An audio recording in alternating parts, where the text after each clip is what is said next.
शायद इन्फ्यूजन से 30 मिनट पहले एक एंटीहिस्टामिन जैसे डाइफेनेड्रामीन ऑर्डर कर सकते हैं, एक प्रिकॉशन के तौर पे। ये तो बहुत प्रैक्टिकल टिप है। Okay, so let's pause and think. हाँ जरूर। 1. क्रॉस मैचिंग इतना क्रिटिकल क्यों है किसी भी ट्रांसफ्यूजन से पहले? अगर ये स्किप हो जाए या गलत हो जाए तो क्या हो सकता है? थिंक। इम्पोर्टेंट सवाल है। 2. अगर आपका पेशेंट आपको बताता है कि उसे पहले ट्रांसफ्यूजन रिएक्शन हुआ है, तो इन्फ्यूजन स्टार्ट करने से पहले आपकी इमीडिएट रिस्पॉन्सिबिलिटी क्या होगी as a nurse? Think. Good one. Nurse का रोल क्रूशल है यहाँ। 3. नोट्स में हेपेटाइटिस बी और सी का जिक्र है पोटेंशियल इन्फेक्शंस के तौर पर। डोनर ब्लड को इनके लिए स्क्रीन करना कितना इम्पोर्टेंट है? थिंक। स्क्रीनिंग का रोल ठीक है। ओके, एक क्विक मिनी रिकैप कर ले। हाँ, तो हमने समझा है कि ब्लड ट्रांसफ्यूजन ब्लड या उसके कंपोनेंट्स को ट्रांसफर करने की प्रोसेस है, खासकर सिवियर ब्लड लॉस में। इसमें careful collection, vital cross matching और इन्फ्यूजन शामिल है। Got it. ये बेसिक ओवरव्यू हो गया। अब ब्लड के स्पेसिफिक पार्ट्स देखते हैं जो ट्रांसफ्यूज किए जा सकते हैं। Let's start with the oxygen carriers, RBCs. Right. 2. Red blood cells, erythrocytes इस सेक्शन को कहते हैं। RBCs, the oxygen delivery trucks. Erythrocytes या आरबीसीज, इनका मेन काम ऑक्सीजन ट्रांसपोर्ट करना है। सही है। बिल्कुल सही। और इनकी लाइफ स्पैन अडल्ट्स में लगभग 120 दिन होती है, बच्चों में थोड़ी कम, करीब 80 दिन। नॉर्मल काउंट रफली 4.5 to 5.5 million millimeter cube. Correct. और आप अक्सर टर्म सुनेंगे हीमेटोक्रिट या पीसीवी। ये बस बताता है कि ब्लड वॉल्यूम का कितना परसेंटेज आरबीसीज ऑक्यूपाई करते हैं। अच्छा, पीसीवी? हाँ, ये टिपिकली अडल्ट मेल्स में थोड़ा ज्यादा होता है, अराउंड 40 टू 52%। फीमेल्स के मुकाबले 37 टू 48%, पार्टली टेस्टोस्टेरॉन के कारण। एवरेज लगभग 44% है। तो पेशेंट को स्पेसिफिकली आरबीसीज की जरूरत कब पड़ेगी? इंडिकेशंस में एनीमिया, सिवियर हेमरेज या कभी-कभी लॉन्ग सर्जरीज के दौरान। हाँ। नोट्स में थ्रेशोल्ड्स मेंशन्स ये हैं, जैसे हीमोग्लोबिन 8 ग्राम परसेंट से कम या हेमाटोक्रिट 30% से कम।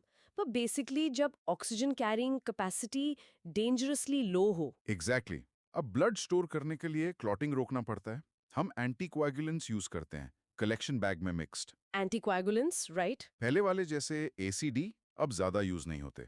कॉमन है सीपीडी, सिट्रेट फॉस्फेट डेक्सट्रोज या सीपीडीए, जिसमें एडेनिन ऐड होता है। सीपीडी और सीपीडीए, क्या फर्क है? सीपीडी से स्टोरेज लगभग 45 दिन तक हो सकती है, लेकिन सीपीडीए इसे 42 दिन तक एक्सटेंड कर देता है। वो एडेनिन आरबीसीज को ज्यादा टाइम तक वायबल रखने में मदद करता है। कूल ना? हाँ, बहुत कूल। वो एक्स्ट्रा हफ्ता ब्लड बैंक्स के लिए काफी फर्क लाता होगा। स्टोरेज कंडीशंस, रेफ्रिजरेशन चाहिए ना? 2 to 8 degree Celsius, typically around 4 degree Celsius. Yes, refrigeration जरूरी है और इन्फ्यूजन टाइम भी क्रिटिकल है, जनरली 2 से 4 घंटे। 2 से 4 घंटे?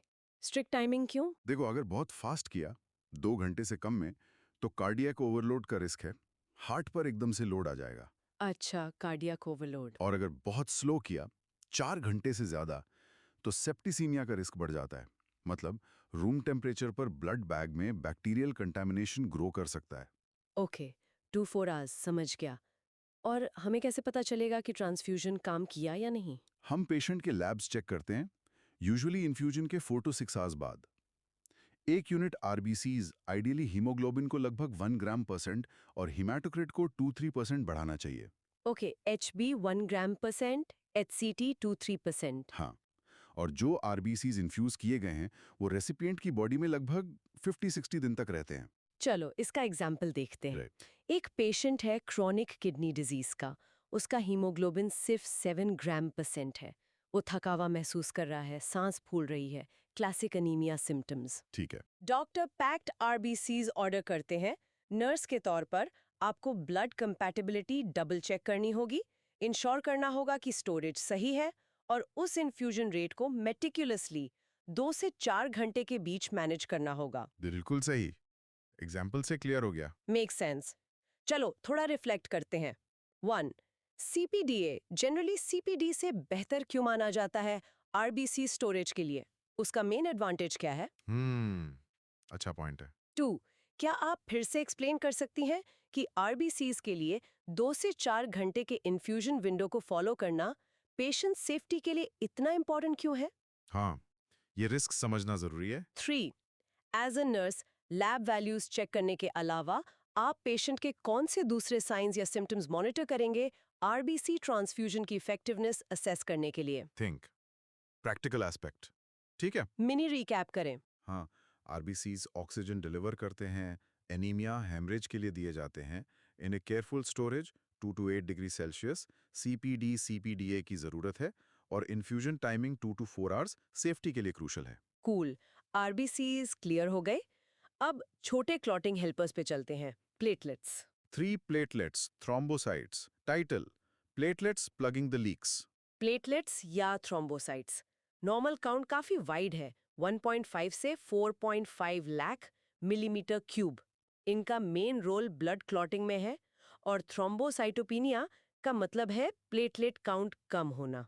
एग्जैक्टली और प्लेटलेट ट्रांसफ्यूजन के मेन इंडिकेशंस हैं वो कंडीशंस जो थ्रोम्बोसाइटोपिनिया कॉज करती हैं, जैसे डेंगी फीवर जो प्लेटलेट काउंट्स गिराने के लिए बदनाम है, हाँ, डेंगू में तो बहुत कॉमन है। कुछ ब्लड कैंसर्स या कीमोथेरेपी के साइड इफेक्ट्स जो बोन मैरो फंक्शन को सप्रेस करते हैं। ओके, फंक्शन क्लॉटिंग है अगर पेशेंट का प्लेटलेट काउंट 50,000 क्यूब से नीचे चला जाए तो नर्सिंग केयर में क्या ध्यान रखना है? Good question. पेशेंट एजुकेशन बहुत ज़रूरी है, उन्हें सिखाएं कि इंजरीज अवॉइड करें, जेंटल केयर प्रोवाइड करें। अगर काउंट बहुत कम है या तेज़ी से गिर रहा है तो एडमिशन की ज़रूरत पड़ सकती है। और कुछ specific? Critically intramuscular IM injections avoid करने हैं। आईवी रूट यूज़ करें ताकि डीप मसल ब्लीड्स या हिमेटोमास ना बने। और विगरस रबिंग या कोल्ड स्पंजेस जैसी चीज़ें अवॉइड करें जो ब्रूजिंग कर सकती हैं। सिंपल लेकिन vital instructions. Soft toothbrush use करें, गिरने या टक्कर लगने से बचें। अगर काउंट 20,000 क्यूब से भी कम हो जाए तो वो क्रिटिकल लेवल माना जाता है एक emergency. Platelet transfusion usually urgently चाहिए होती है क्योंकि स्पॉन्टेनियस सीरियस ब्लीडिंग का रिस्क बहुत ज़्यादा होता है। ब्लीडिंग टिपिकली शुरू कहाँ से होती है थ्रोम्बोसाइटोकिनिया में? नोट्स में लिखा है नोज ब्लीड्स कॉमन है पहले, डेलिकेट कैपिलरीज के कारण। हाँ, एपिस्टेक्सिस कॉमन है। लेकिन इंटरनल ब्लीडिंग मेजर रिस्क है, खासकर डेंगी में। जॉइंट ब्लीडिंग हीमोफीलिया का कैरेक्टरिस्टिक है, पर जब प्लेटलेट्स क्रिटिकली लो हों तो ब्लीडिंग कहीं भी हो सकती है। दो तरह के प्लेटलेट यूनिट्स होते हैं, आरडीपी और एसडीपी। आरडीपी मतलब रैंडम डोनर प्लेटलेट्स। ये अलग-अलग लोगों द्वारा डोनेट किए गए होल ब्लड यूनिट से तैयार होते हैं। एक यूनिट छोटी होती है, 50-70 ml, और प्लेटलेट काउंट को लगभग 8,000-10,000 बढ़ाती है। इसे कम पोटेंट माना जाता है। दूसरा है एसडीपी, सिंगल डोनर प्लेटलेट्स, जिसे कभी-कभी एफेरेसिस प्लेटलेट्स भी कहते हैं। ये एक special machine cell separator use करके एक ही डोनर से कलेक्ट किए जाते हैं। अच्छा, एसडीपी एक ही डोनर से। हाँ, एक एसडीपी यूनिट बड़ी होती है, 180 to 240 ml, और काफ़ी ज़्यादा इफेक्टिव होती है, काउंट को 40,000 50,000 तक बढ़ा देती है। तो रफली 1 एसडीपी यूनिट प्लेटलेट काउंट बढ़ाने के मामले में 6 आरडीपी यूनिट्स के बराबर है। वाओ, एसटीपी तो काफी पावरफुल है। प्लेटलेट्स स्टोर कैसे होते हैं? ये आरबीसी से अलग है ना? हाँ, बहुत अलग। Platelets room temperature 20 to 24 degree Celsius पर स्टोर किए जाते हैं और उन्हें एजिटेटर पर रखना ज़रूरी है, एक मशीन जो उन्हें हल्के से रॉक करती रहती है एजिटेटर, वो क्यों? ताकि वो आपस में चिपके नहीं, क्लम्प ना हो जाएं। आरडीपीज सिर्फ 18-24 घंटे तक ही चलते हैं, जबकि एसडीपीज 5 से 7 दिन तक स्टोर हो सकते हैं। एंटीकोएगुलेंट यूजुअली सोडियम सिट्रेट होता है। और हाँ, दूसरे कंपोनेंट्स की तरह ब्लड बैंक से रिलीज होने के बाद इन्फ्यूजन आइडियली 4 घंटे के अंदर शुरू हो जाना चाहिए। और इन्फ्यूजन टाइम? वो भी आरबीसी से बहुत अलग, काफी तेजी से 15-30 मिनट। इतनी जल्दी क्यों? क्योंकि ये स्टिकी होते हैं। अगर बहुत धीरे इन्फ्यूज किए गए तो ये ट्यूबिंग में क्लम्प हो सकते हैं या एग्रीगेट हो सकते हैं, जिससे उनकी इफेक्टिवनेस कम हो जाएगी। चलो वो डेंगू वाला एग्जाम्पल फिर से लेते हैं। पेशेंट के प्लेटलेट्स 18,000 तक गिर गए, गम ब्लीडिंग हो रही है, इमरजेंसी। डॉक्टर एसडीपी ऑर्डर करते हैं। हाँ, नर्स को वो इन्फ्यूजन फौरन शुरू करना होगा, उसे 15-30 मिनट में रन करना होगा और पेशेंट को ब्लीडिंग प्रिकॉशंस के बारे में रीइंफोर्स करना होगा। Perfect illustration. अब थोड़ा रिफ्लेक्शन का टाइम। 1. एसडीपी जनरली आरडीपी से ज्यादा इफेक्टिव क्यों माना जाता है प्लेटलेट काउंट्स बढ़ाने में? Think. RDP versus SDP effectiveness. 2. Platelets के लिए ये यूनिक स्टोरेज क्यों? Room temperature with agitation. अगर उन्हें आरबीसीज की तरह रेफ्रिजरेट किया जाए तो क्या होगा? स्टोरेज का रीजन इंटरेस्टिंग। लो काउंट्स जैसे डेंगू में दिए जाते हैं, एसडीपी ज्यादा पोटेंट है, यूनिक तरीके से रूम टेम्प पर एजिटेशन के साथ स्टोर होते हैं और तेजी से 15 से 30 मिनट इन्फ्यूज किए जाते हैं। All right. प्लेटलेट्स के बाद अब प्लाज्मा की बात करते हैं, ब्लड का लिक्विड हिस्सा। 4. Plasma. Title: plasma the liquid matrix. Plasma blood का फ्लूइड कंपोनेंट है, सेल्स के अलावा सब कुछ। इसमें इंपॉर्टेंट चीजें हैं जैसे क्लॉटिंग फैक्टर्स, एल्ब्यूमिन और दूसरे प्रोटीन्स। बिल्कुल, ये ब्लड प्रेशर मेंटेन करने में की रोल प्ले करता है, स्पेसिफिकली ऑस्मोटिक प्रेशर जो सभी ब्लड कंपोनेंट से बनता है, और ऑनकोटिक प्रेशर जो मेनली प्लाज्मा प्रोटीन्स जैसे एल्ब्यूमिन से बनता है। तो प्लाज्मा ट्रांसफ्यूजन कब जरूरी होता है? रैपिड वॉल्यूम एक्सपेंशन के लिए, मिसिंग प्लाज्मा प्रोटीन्स रिप्लेस करने के लिए, ऑनकोटिक प्रेशर बढ़ाने के लिए, या क्लॉटिंग फैक्टर सप्लाई करने के लिए जब उनकी कमी हो, जैसे सिवियर लिवर फेलियर में। हाँ, लिवर फेलियर में क्लॉटिंग फैक्टर्स कम हो जाते हैं। एक इंटरेस्टिंग नोट: लिवर फेलियर में एडिमा शायद पहले आंखों के आसपास पेरिऑर्बिटल कैविटी दिखे, वहां के लूज एडिपोस टिश्यू के कारण। हाँ, ये एक क्लिनिकल साइन हो सकता है। हम यूजुअली प्लाज्मा दो मेन फॉर्म्स में ट्रांसफ्यूज करते हैं, एफएफपी और क्रायोप्रेसिपिटेट। एफएफपी है फ्रेश फ्रोजन प्लाज्मा। एक यूनिट लगभग 200-250 ml होती है। इसमें सारे क्लॉटिंग फैक्टर्स होते हैं। हाँ, ऑल फैक्टर्स। फैक्टर 9 की कमी के लिए यूज होता है। स्टोरेज ये फ्रोजन होता है, यूजुअली -20 डिग्री सेल्सियस या उससे ठंडा, और 1 साल तक चल सकता है। इन्फ्यूजन टाइम थॉ होने के बाद टिपिकली 1 to 1.5 घंटे होता है। दूसरा टाइप है क्रायोप्रेसिपिटेट, जैसे अक्सर क्रायो कहते हैं। ये एफएफपी से बनता है लेकिन स्पेसिफिक फैक्टर्स में ज्यादा कॉन्सेंट्रेटेड होता है। कौन से factors? Primarily factor I, fibrinogen, factor 8 और वॉन विलरब्रैंड फैक्टर। तो इसके मेन यूजेस हैं low fibrinogen levels, haemophilia A, factor 8 की कमी सबसे कॉमन टाइप, और वॉन विलरब्रैंड डिजीज। स्टोरेज इसका भी फ्रोजन ही है एफएफपी जैसा? नोट्स में +20 डिग्री सेल्सियस लिखा था। वो शायद थॉइंग के बाद की बात हो।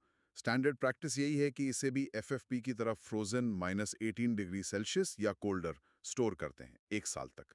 इन्फ्यूजन तेजी से होता है, अक्सर 15-30 मिनट में, खासकर ब्लीडिंग इमरजेंसीज में। ओके, तो एफएफपी ब्रॉड फैक्टर रिप्लेसमेंट के लिए क्रायो स्पेसिफिक फैक्टर नीड्स जैसे Y8 या फिब्रिनोजन के लिए।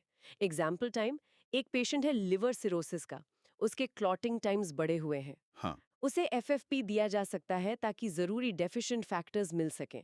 दूसरा पेशेंट जिसे हीमोफीलिया ए है, एक्टिवली ब्लीड कर रहा है, उसे लाइकली क्रायोप्रेसिपिटेट दिया जाएगा ताकि उसका फैक्टर 8 लेवल स्पेसिफिकली बढ़ाया जा सके। एग्जैक्टली, बिल्कुल सही एग्जाम्पल्स हैं। अब प्लाज्मा पर रिफ्लेक्ट करते हैं। 1.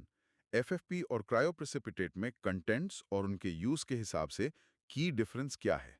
Think. FFP versus cryo uses. तो सिवियर लिवर डिजीज वाले पेशेंट को प्लाज्मा ट्रांसफ्यूजन की जरूरत क्यों पड़ सकती है?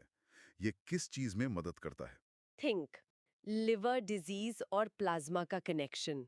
3. प्लाज्मा ट्रांसफ्यूजन जैसे एफएफपी के दौरान नर्स को किन पोटेंशियल एडवर्स रिएक्शंस के लिए मॉनिटर करना चाहिए? हिंट, फ्लूइड वॉल्यूम और प्रोटीन्स के बारे में सोचो। थिंक। Plasma reactions. ठीक है। Mini recap. Mini recap. Plasma blood का प्रोटीन रिच लिक्विड पार्ट है। एफएफपी सारे क्लॉटिंग फैक्टर्स प्रोवाइड करता है, जबकि क्रायोप्रेसिपिटेट कॉन्सेंट्रेटेड स्पेसिफिक फैक्टर्स जैसे 8 और फाइब्रिनोजन देता है। मूविंग ऑन फ्रॉम प्लाज्मा, अब इन्फेक्शन फाइटर्स को देखते हैं, white blood cells. 5. White blood cells, WBCs, leukocytes, title, WBCs, the immune defense force. WBCs या ल्यूकोसाइट्स हमारे इम्यून सिस्टम के सोल्जर्स हैं, इन्फेक्शन से लड़ते हैं। हाँ, डिफेंस मैकेनिज्म का हिस्सा है।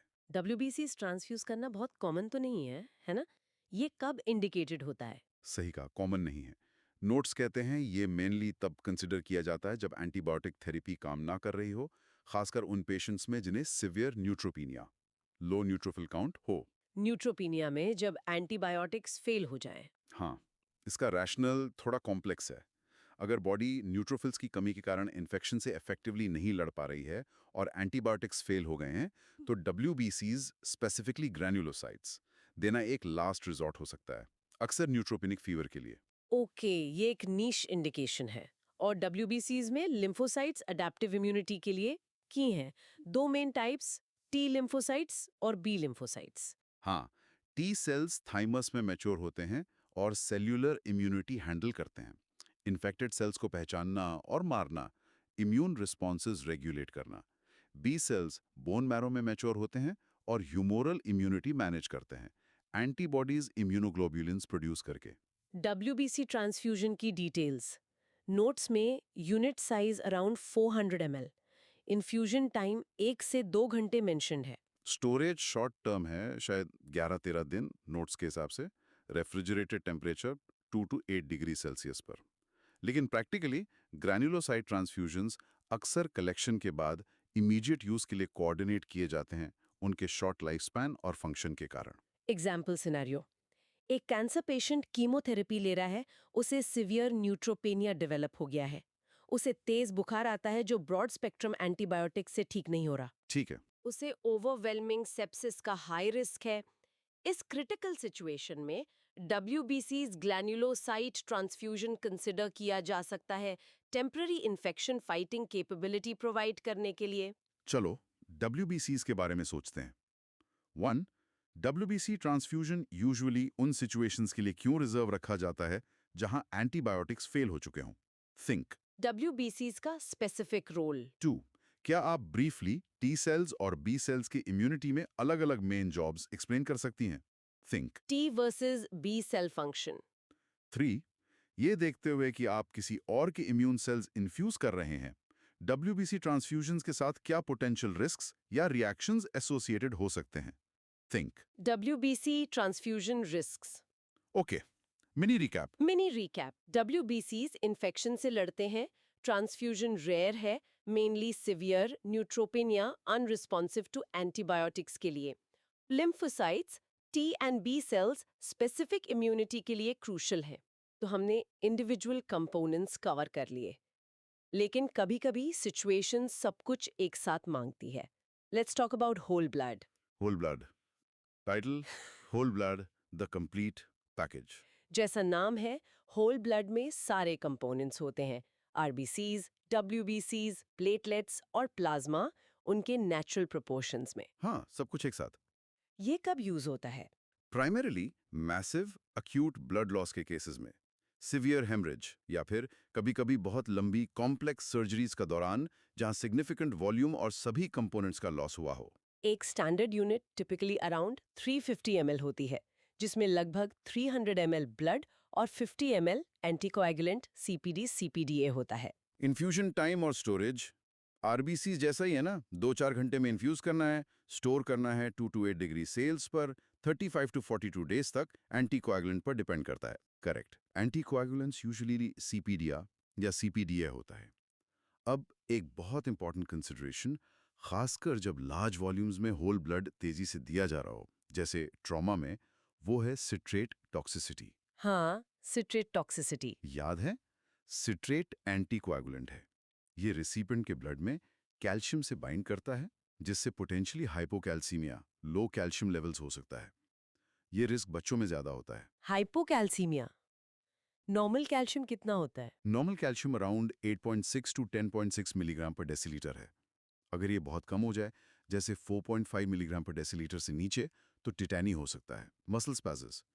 2 क्लासिक साइंस जो नर्सेज देखती हैं, वो हैं चोविस्टिक साइन, फेशियल नर्व टैप करने पर फेशियल मसल ट्विच करना, और ट्रूसोस साइन, आर्म पर बीपी कफ इन्फ्लेट करने पर कार्पल स्पैज्म होना। ये क्रिटिकल पॉइंट है सिट्रेट और हाइपोकैल्सीमिया के बारे में, खासकर मासिव ट्रांसफ्यूजन्स के साथ। नोट्स में फाइब्रिनोजन का भी जिक्र है, एक प्लाज्मा प्रोटीन जो स्टेबल क्लॉट्स फाइब्रिन बनाने के लिए जरूरी है। और blood minus fibrinogen equals serum. अच्छा डिस्टिंक्शन है याद रखने के लिए। एग्जाम्पल: एक ट्रॉमा पेशेंट ईआर में आता है, मैसिव इंटरनल ब्लीडिंग और शॉक के साइंस के साथ। उसे रैपिड रेस्टोरेशन चाहिए ब्लड वॉल्यूम और ऑक्सीजन कैरिंग कैपेसिटी दोनों का। होल ब्लड चॉइस हो सकता है। राइट। नर्स को वाइटल साइंस क्लोजली मॉनिटर करना होगा, इन्फ्यूजन रेट देखना होगा, और हाइपोकैल्सीमिया के साइंस जैसे मसल ट्विचिंग या स्पैजम्स के लिए विजिलेंट रहना होगा। खासकर अगर मल्टीपल यूनिट्स तेजी से दिए जा रहे हों। ओके, होल ब्लड पर रिफ्लेक्ट करते हैं। एक, किन स्पेसिफिक सिचुएशंस में होल ब्लड प्रेफर किया जा सकता है सिर्फ पैक्ड आरबीसीज देने के बजाय? Think whole blood versus PRBCs. 2, citrate induced hypocalcaemia का रिस्क मैसिव या रैपिड होल ब्लड ट्रांसफ्यूजन्स के दौरान ज्यादा क्यों होता है और नर्स को किन साइंस के लिए मॉनिटर करना चाहिए? Think citrate toxicity signs and reasons. 3, बस बेसिक्स रिकैप करने के लिए, ब्लड, प्लाज्मा और सीरम में फंडामेंटल डिफरेंस क्या है? थिंक बेसिक डेफिनेशंस, ठीक है, mini recap. Mini recap. Whole blood में सभी कंपोनेंट्स होते हैं, मैसिव हेमरेज के लिए यूज होता है, स्टोरेज इन्फ्यूजन आरबीसीज जैसा है, लेकिन सिट्रेट इंड्यूस्ड हाइपोकैल्सीमिया का सिग्निफिकेंट रिस्क होता है जिसके लिए केयरफुल मॉनिटरिंग जरूरी है। Few, okay. हमने कवर कर लिया कि ब्लड कंपोनेंट्स क्या हैं और कब दिए जाते हैं। लेकिन ट्रांसफ्यूजन्स रिस्क फ्री नहीं होते।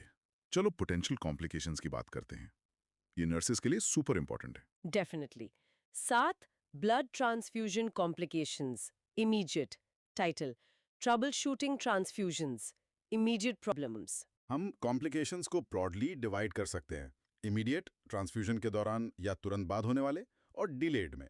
पहले इमीडिएट वालों पर फोकस करते हैं। ठीक है, इमीडिएट कॉम्प्लिकेशंस। सबसे पहले वो जो हमने अभी डिस्कस किया, हाइपोकैल्सीमिया। नोट्स कहते हैं ये सबसे कॉमन कॉम्प्लिकेशन है, खासकर रैपिड या लार्ज वॉल्यूम ट्रांसफ्यूजन्स के साथ सिट्रेट एंटीकोआगुलेंट के कैल्शियम बाइंड करने के कारण। हाँ, कॉमनिस्ट। साइंस है वो मसल स्पैजम्स या टेटानी, ट्रस्टेक्स, ट्रूसोसाइंस। नर्सिंग मैनेजमेंट प्रायोरिटी है, ट्रांसफ्यूजन रेट स्लो करो, फिर फिजिशियन को इमीडिएटली इन्फॉर्म करो। वो शायद आईवी कैल्शियम ग्लूकोनेट प्रिस्क्राइब करें। नेक्स्ट, वो डरावना वाला हीमोलिटिक रिएक्शन, जिसे एनाफिलैक्टिक या अक्यूट ट्रांसफ्यूजन रिएक्शन भी कहते हैं। नोट्स कहते हैं ये सबसे कम कॉमन लेकिन सबसे खतरनाक है। हाँ, least common but most dangerous. कारण, मिसमैच्ड ब्लड देना। सिम्टम्स लोकल हो सकते हैं जैसे इचिंग, हाइव्स, या सिस्टेमिक और severe. Haemoglobinuria, dark reddish urine, classic sign जब आरबीसीज टूटते हैं।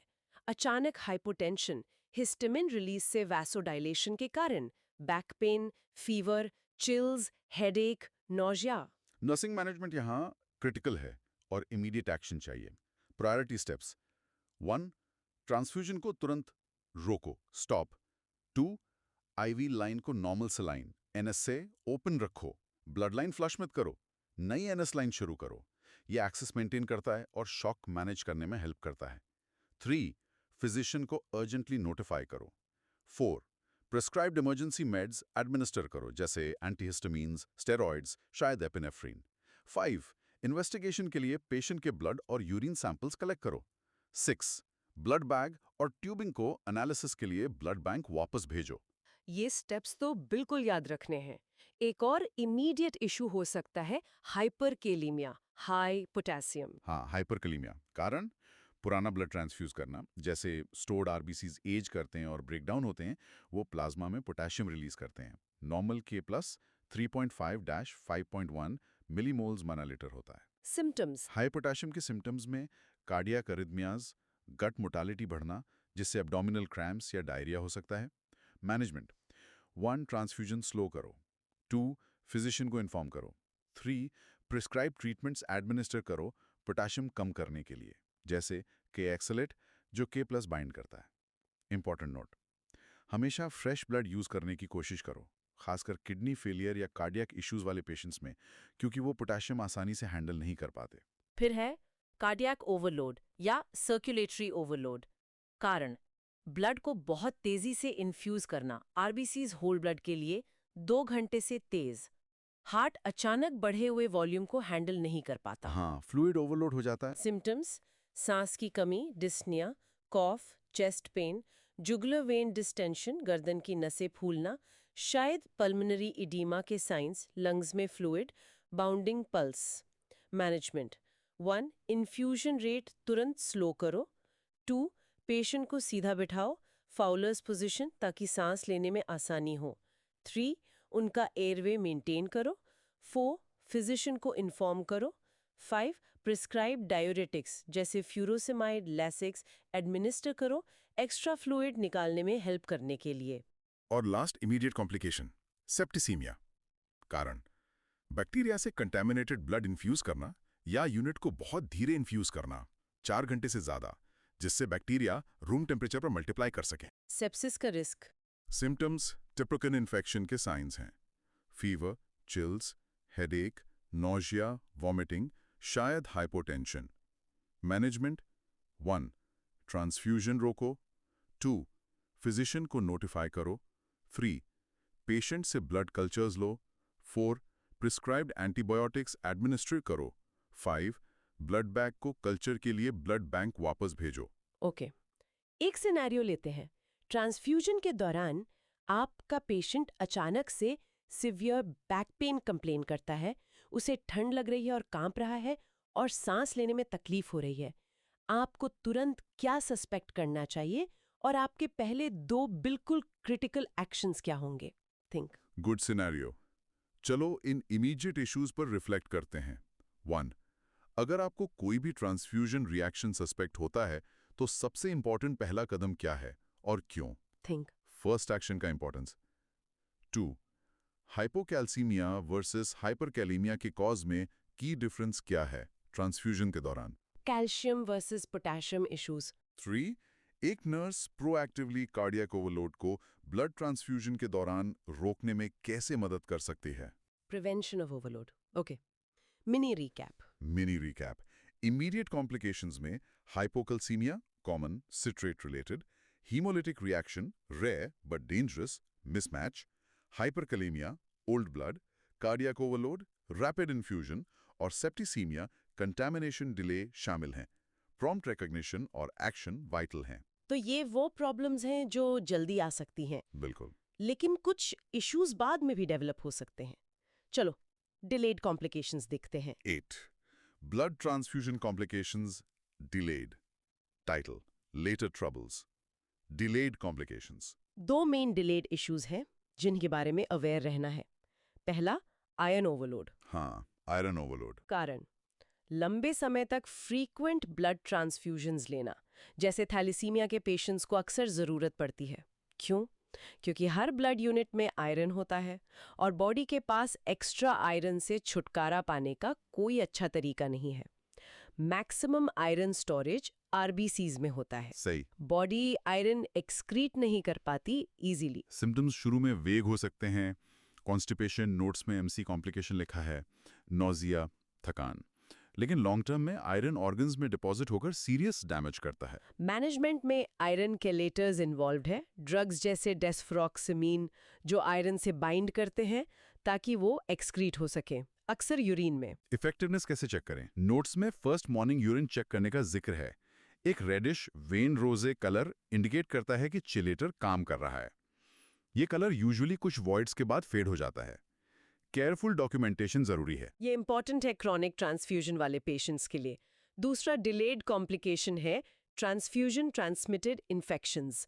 हमने हेपेटाइटिस बी और सी पहले मेंशन किया था। हाँ, इन्फेक्शंस का रिस्क। स्क्रीनिंग ने रिस्क काफी कम कर दिया है, लेकिन जीरो नहीं है। हेपेटाइटिस सी हिस्टोरिकली ट्रांसफ्यूजन से ज्यादा कॉमनली ट्रांसमिट होती थी हेप बी के मुकाबले। एचआईवी एक और रिस्क है, हालांकि करंट टेस्टिंग से अब एक्सट्रीमली रेयर है। रिगरस डोनर स्क्रीनिंग ही की प्रिवेंशन स्ट्रैटेजी है। एक स्पेशल सिचुएशन भी है जिसे मैसिव ब्लड ट्रांसफ्यूजन कहते हैं, जिसे अक्सर पेशेंट का पूरा ब्लड वॉल्यूम 24 घंटे में रिप्लेस करना या 24 घंटे में 10 यूनिट से ज्यादा होल ब्लड आरबीसीज देना डिफाइन किया जाता है, यूजुअली ट्रॉमा या मेजर सर्जरी में। Massive transfusion. इसके अपने अक्यूट कॉम्प्लिकेशंस होते हैं, लेकिन सबसे कॉमन जो हाईलाइट किया गया है वो है हाइपोथर्मिया।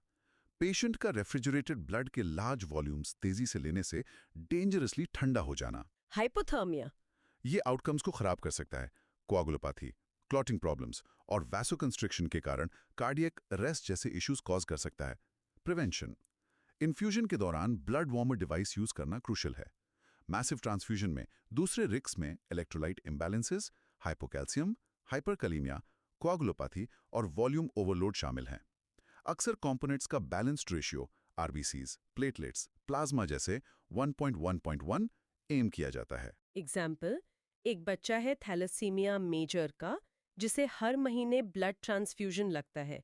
नर्सिंग टीम को आयरन ओवरलोड के साइंस मॉनिटर करने होंगे, कीलेशन थेरेपी एडमिनिस्टर करनी होगी जैसा ऑर्डर है, फैमिली को इसके बारे में एजुकेट करना होगा और थेरेपी की इफेक्टिवनेस मॉनिटर करनी होगी, जैसे यूरिन कलर चेक करना अगर डेस्फिरॉक्सिमीन यूज हो रहा है।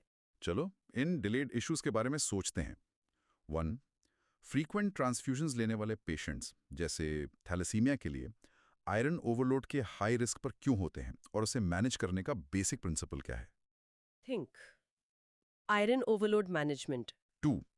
मैसिव ब्लड ट्रांसफ्यूजन से स्पेसिफिकली एसोसिएटेड सबसे कॉमन कॉम्प्लिकेशन क्या है और इस सिचुएशन में ब्लड वार्मर यूज करना इतना इंपॉर्टेंट क्यों है?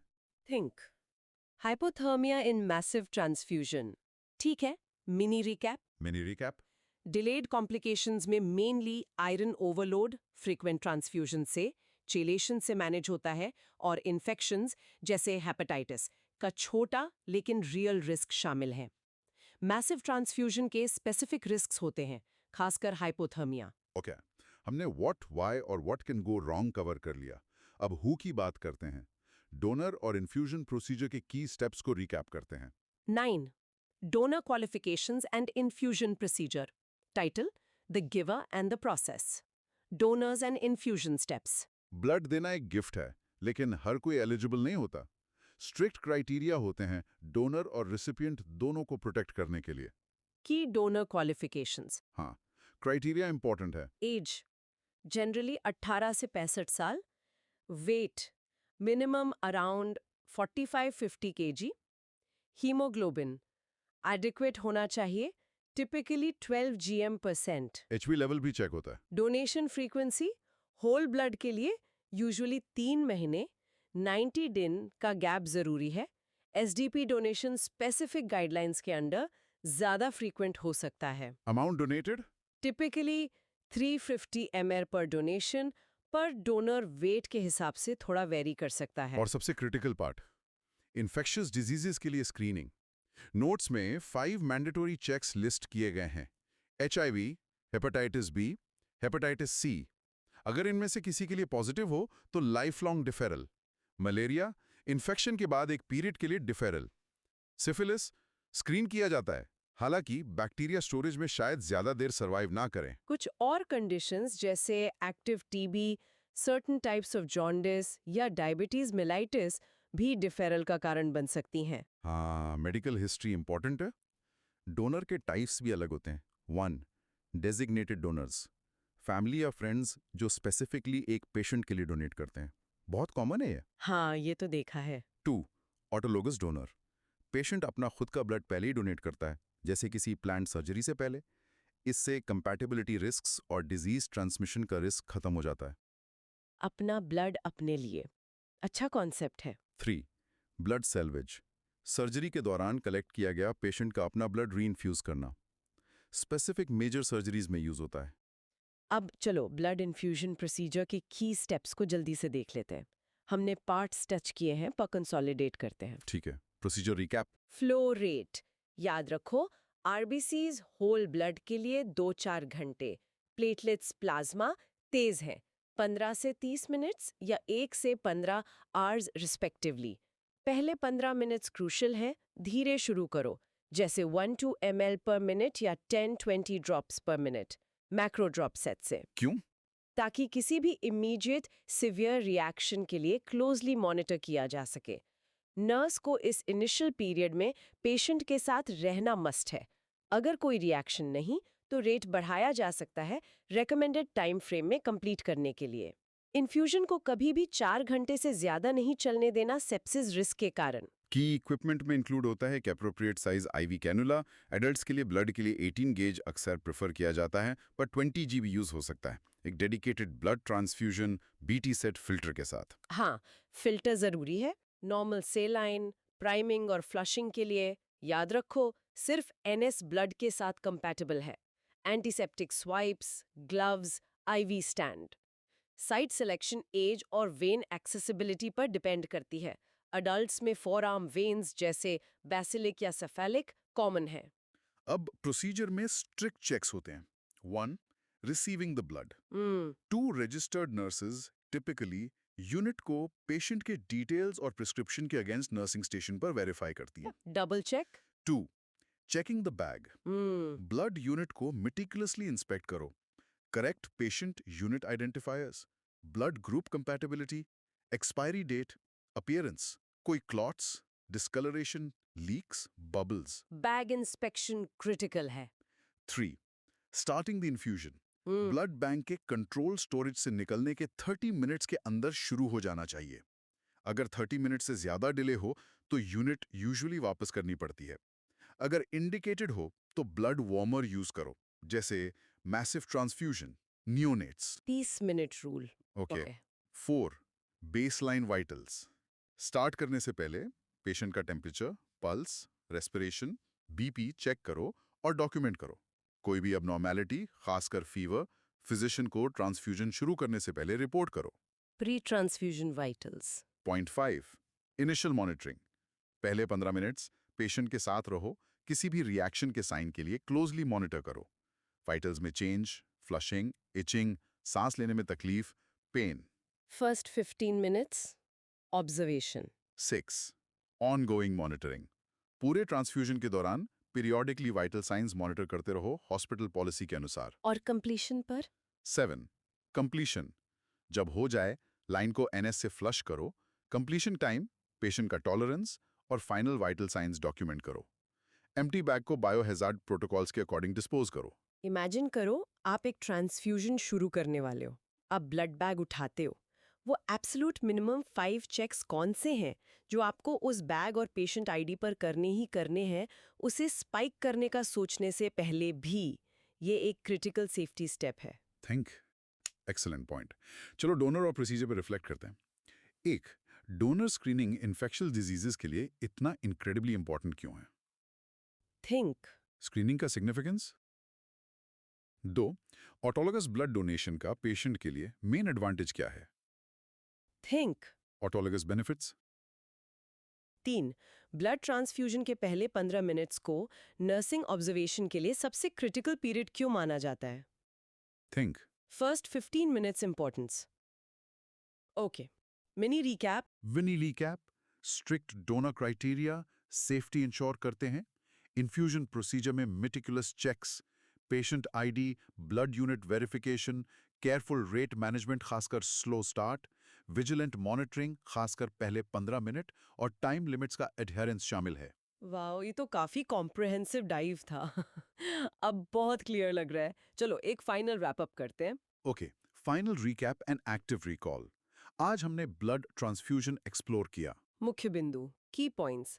ब्लड ट्रांसफ्यूजन एक वाइटल लाइफ सेविंग थेरेपी है, mainly severe blood loss, haemorrhage और एनीमिया के लिए यूज होती है। हाँ, प्रोसेस में सेफ कलेक्शन, कंपैटिबिलिटी के लिए एसेंशियल क्रॉस मैचिंग और केयरफुली मैनेज्ड इन्फ्यूजन शामिल है। बिल्कुल। अलग-अलग blood components RBCs, platelets, plasma, डब्ल्यूबीसीज, whole blood specific purposes serve करते हैं और उनके यूनिक स्टोरेज और एडमिनिस्ट्रेशन नीड्स होते हैं। हर कंपोनेंट अलग है। नर्सेस पोटेंशियल कॉम्प्लिकेशंस को प्रिवेंट करने, पहचानने और मैनेज करने में क्रिटिकल रोल प्ले करती हैं।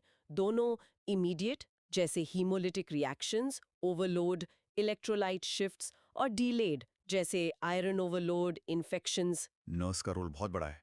Donor screening, patient identification, blood product checks और इन्फ्यूजन मॉनिटरिंग के प्रोटोकॉल्स का स्ट्रिक्ट एडियरेंस पेशेंट सेफ्टी के लिए पैरामाउंट है। Safety first always. अब टाइम है कुछ रिकॉल क्वेश्चंस का, देखते हैं कितना याद रहा। 1. सिवियर हेमरेज के अलावा पैक्ड रेड ब्लड सेल्स यानी पीआरबीसीज ट्रांसफ्यूज करने का एक और मेजर इंडिकेशन क्या है? RBC indications. 2. प्लेटलेट्स को रूम टेम्परेचर पर एजिटेशन के साथ क्यों स्टोर किया जाता है जबकि आरबीसीज को रेफ्रिजरेट किया जाता है? प्लेटलेट स्टोरेज का reason? 3. Acute haemolytic transfusion reaction में अक्सर देखा जाने वाला क्लासिक यूरिनरी साइन क्या है? Haemolytic reaction sign. 4. कौन सा electrolyte imbalance large volumes of citrated blood के रैपिड ट्रांसफ्यूजन के साथ एक मेजर कंसर्न है और उसके की साइंस टेटाइनी क्या हैं? सिट्रेट टॉक्सिसिटी का इफेक्ट। 5. मैसिव ब्लड ट्रांसफ्यूजन से एसोसिएटेड सबसे कॉमन कॉम्प्लिकेशन क्या है और उसे प्रिवेंट करने में हेल्प करने के लिए कौन सा डिवाइस एसेंशियल है? Massive transfusion complication. सिक्स्थ, कोई भी ब्लड ट्रांसफ्यूजन शुरू करने से पहले वो 2 सबसे क्रिटिकल वेरिफिकेशन चेक्स क्या हैं जो एक नर्स को पेशेंट और ब्लड प्रोडक्ट को लेकर करने ही चाहिए? Critical verification checks. Great questions. अब एक सेल्फ एक्सप्लेनेशन प्रॉम्प्ट, अपने वर्ड्स में बताओ ब्लड ट्रांसफ्यूजन थेरेपी का फंडामेंटल गोल क्या है और पूरे प्रोसेस के दौरान एक नर्स की 3 सबसे क्रिटिकल रिस्पॉन्सिबिलिटीज क्या हैं। और एक मिनी चैलेंज, इमेजिन करो आपको एक पेशेंट के एंग्शियस फैमिली मेंबर को सिंपली समझाना है कि पेशेंट को ब्लड ट्रांसफ्यूजन की जरूरत क्यों है और इसमें सेफ्टी चेक्स क्या इन्वॉल्व है। क्या आप ये क्लियरली और कामली सिर्फ 2 मिनट्स में कर सकते हो? ट्राई करके देखो। रेडी? तो दोस्त, ये था हमारा डीप डाइव ब्लड ट्रांसफ्यूजन पर नर्सिंग स्टाइल। होप इसने चीजें क्लियर करने में और आपका कॉन्फिडेंस बढ़ाने में मदद की होगी। अगर आपको ये डिस्कशन पसंद आया तो अपने खुद के नोट्स बनाओ, शायद कुछ सिंपल डायग्राम्स ड्रॉ करो और उन्हें रिव्यू करो। Practice makes perfect. और नेक्स्ट टॉपिक के लिए रेडी रहो। Want me to make a short quiz of flash cards on this topic? Just say the word.